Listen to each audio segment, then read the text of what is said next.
Professor Brunck, welcome to Cluj.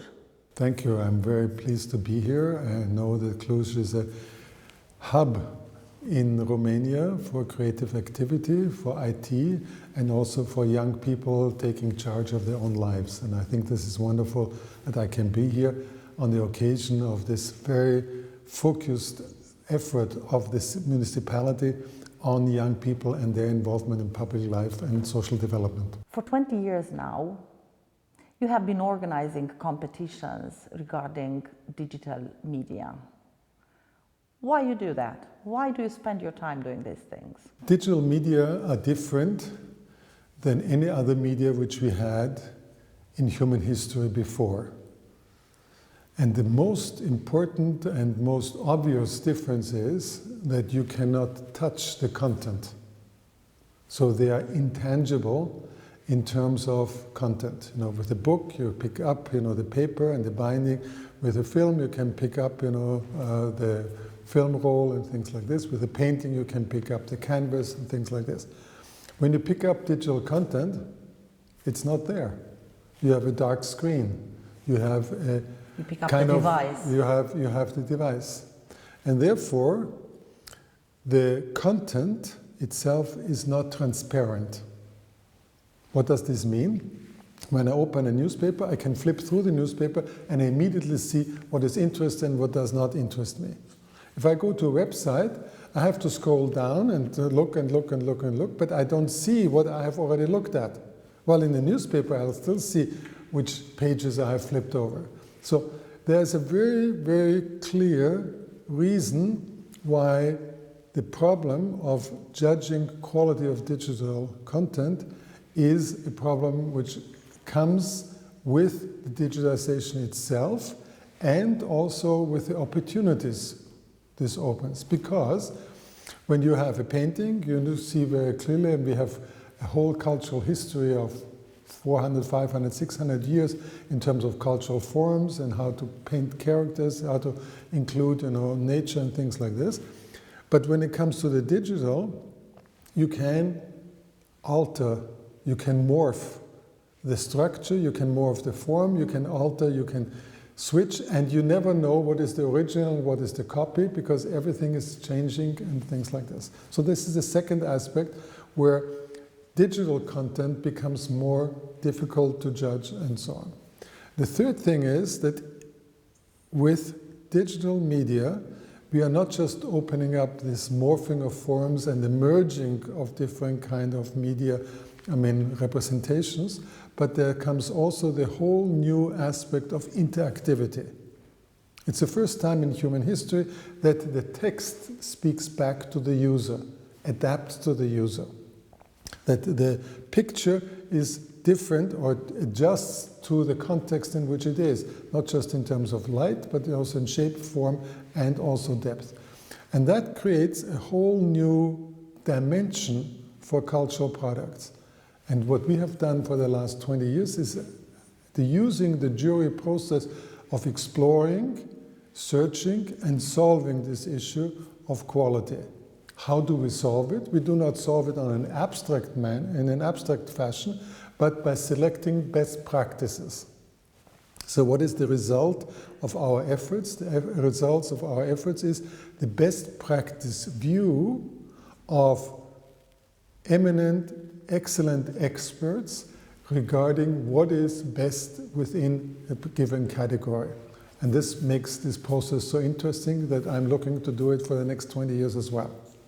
If I look back at the other competitions, the Europrix from the past 15 years or 18 years, I don't know exactly how long they went on, the categories that you had were focused mainly on the type of media, on the type of platform, like broadband or mobile or cross-media or the other.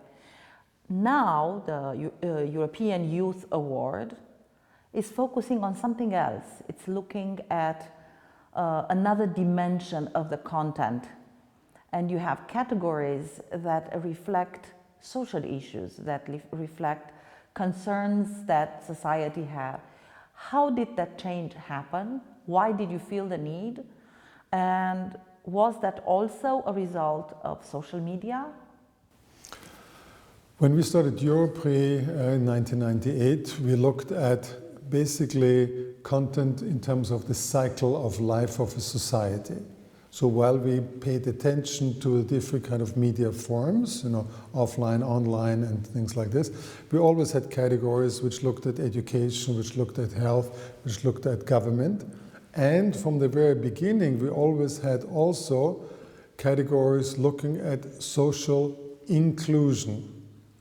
So in 2003, when we went global within the United Nations from Europe and created the World Summit Award, we took the issue of the digital divide very, very seriously and looked at also the content divide and also the content gap.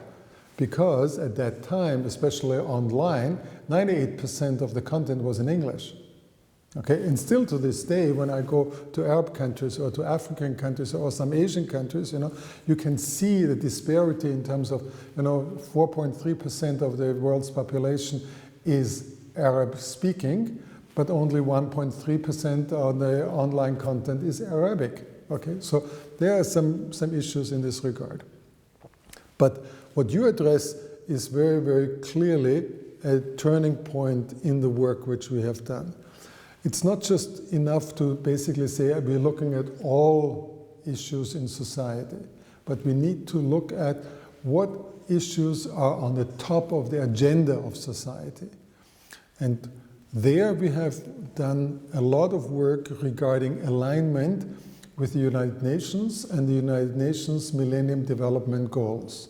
So when we look at the European Youth Award, we have, for instance, had the categories Fight Poverty, Hunger and Disease, Power to Women, Go Green, or Education for All. These are categories which address issues of great importance. If you look at outside of Central Europe and the well-off countries, and maternity rates are such, and childbirth is such that 6, 8, 10, 12 children out of 100 die before they reach the age of 6 months. Then that a focus on helping women during pregnancy and right after pregnancy, that applications which support this in terms of healthy nutrition, in terms of cleanliness and safety during the birth process and things like this. And breastfeeding, for instance, this is very, very important. The same thing is true for the critical issue of climate change.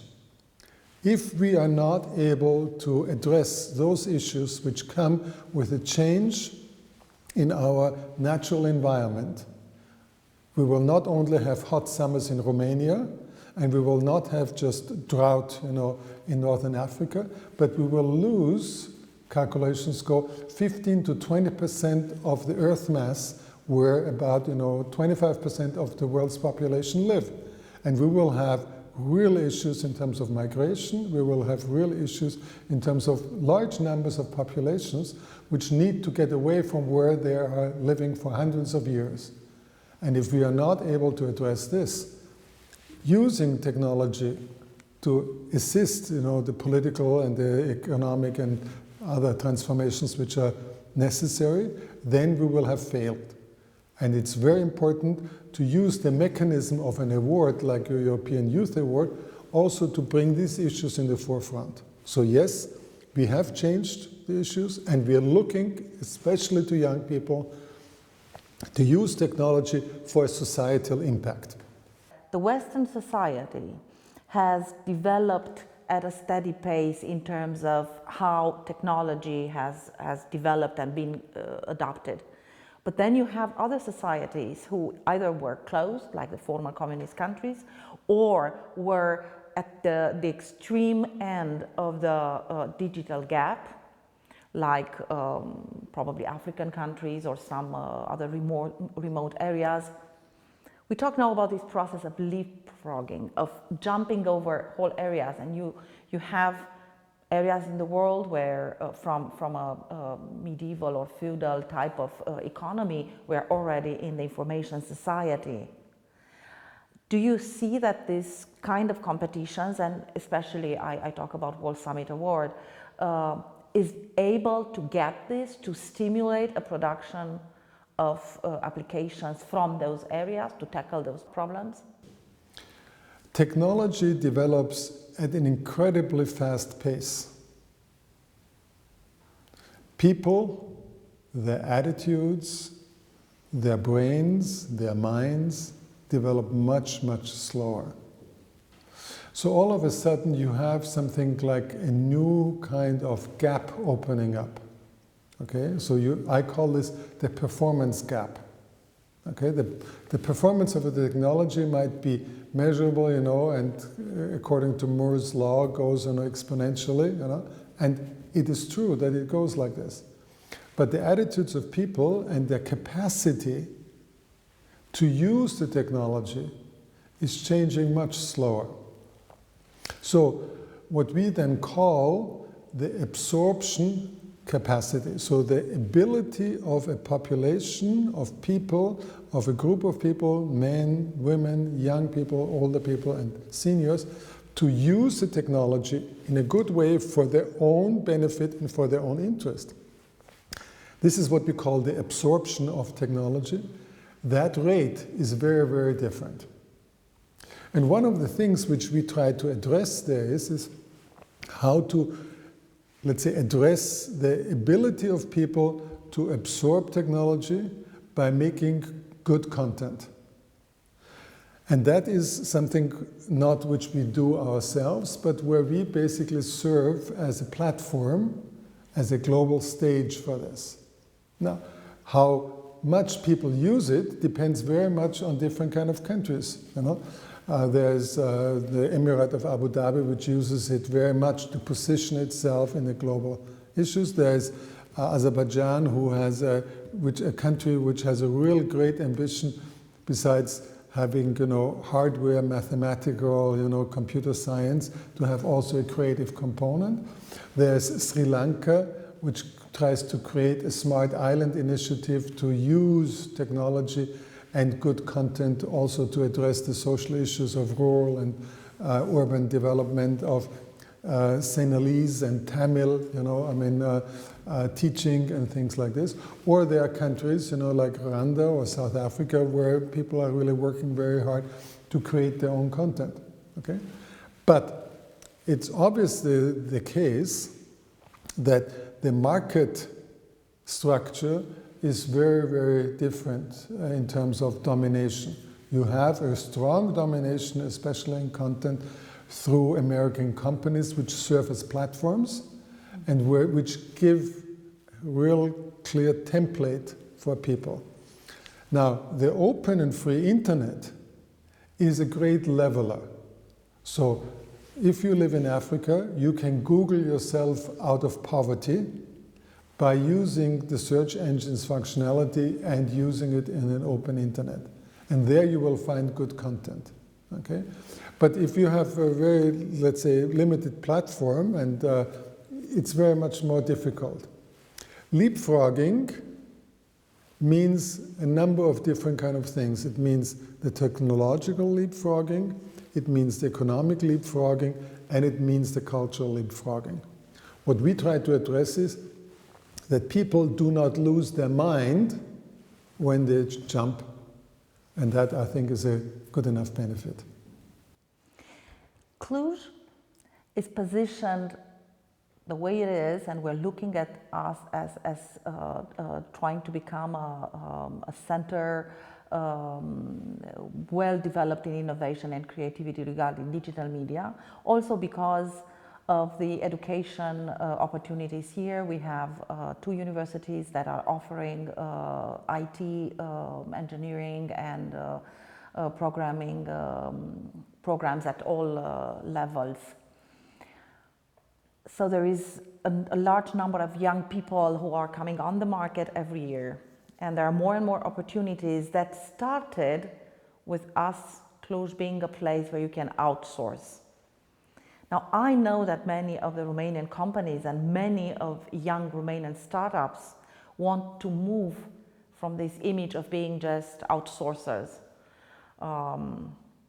What should be a step that we should take? And what should us as educators do to help our young people to move to a next level where they are creative, innovative, where they bring added value on the market, which they already do, but very often under the umbrella of other companies or other structures. From your experience of working so many years with so many young people, what would be your advice for the young people and for the educators like ourselves? One of the most important things about what we do with the European Youth Award and also the World Summit Award is saying to people, if you live in Cluj, if you live in Bucharest or other places in Romania, you have the same chance to get onto a globally international recognizable level than if you would live in Nottingham or in Lyon or possibly in Madrid or in Milano or in Tampere or in Stockholm. And that's, in that sense, the entire effort of having a competition of this kind is a leveler. It tells the people and gives you the message, if you are creative within your own community, you do not need to migrate to the centers of what you presume, where you can make the biggest money and things like this, but you will get the same kind of recognition as somebody who lives in Amsterdam when you live in Cluj. And that is something which is a promise given and a promise kept, because that is the way we work.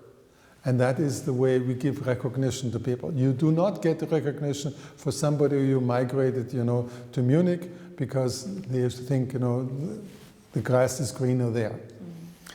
The second aspect is, we know that creativity has to do with community. You are never creative outside of a community which you are feeling like, I'm a fish in that water. The idea that people are creative outside, that's an idea, which is a Renaissance idea, but it's not a postmodern idea. We know that we work in teams and we have to work within a community. And when we work within a community, then we are able to create something unique. Therefore, it's very important for young people to understand if they migrate, they have to be able to enter a community somewhere else and start being native to that community. And it takes 2, 3, 5 years. Why not spend that time of investing in your own community, travel back and forth, and take this actually not just as a jumping point, but as your creative excellence point. Mm-hmm. And that is something which is very important. Now, Cluj has, I think, 4 universities. It has, 2 technical faculties, and has a number of different kind of institutes from teaching German as a second language, all the way to cinematography and things like this. Given that, you have actually all what you can possibly ask in terms of international connections here, and being rooted somewhere is a real benefit. And that is something which we try to really focus on and value, which means that you can go and you learn because you need your years of apprenticeship somewhere else, but then you come back here and you help this community in which you are created.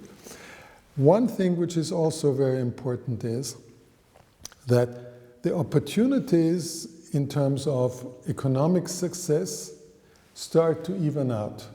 We have, with the online and internet, things switch very, very fast. The most important thing is that if you are creative yourself, look at what is the intellectual property you have, and instead of being outsourcing to others, try to collaborate with others. And that is something which is a different kind of paradigm, a paradigm which is very genuine to the European Youth Award and our presence here in Cluj. I want to just mention that I'm grateful that as a spin-off of your competition of European Youth Award, there is this student program. My students were involved last year, and the success was just that, the fact that we've learned how to collaborate. We've learned, and they had the chance to see all the hurdles of of communicating with people, students from another culture, the reward of being able to participate in grads and really meet the colleagues that they worked with, I think was a wonderful opportunity that was added to other things that we were able to bring at our faculty, at the Faculty of Theatre and Television, through the interactive multimedia program that we started as a result of our collaboration from many years ago with yourself and with the European Academy of Digital Media and some of the other fellows there. How do you put together your so very different hats as being a university professor, a researcher, and also an entrepreneur that has a number of companies that you juggle where you produce content and many other things? When I left Austria, I was 24, 23 years old, and I went to the United States and I started a whole new life there. I started like a refugee in Europe today. I had one suitcase, one backpack, and that was it. And when I became a professor at the university in Canada, you know, I had redone a master's already. Although I had already a doctorate, and I did another PhD in communications at McGill University in Montreal.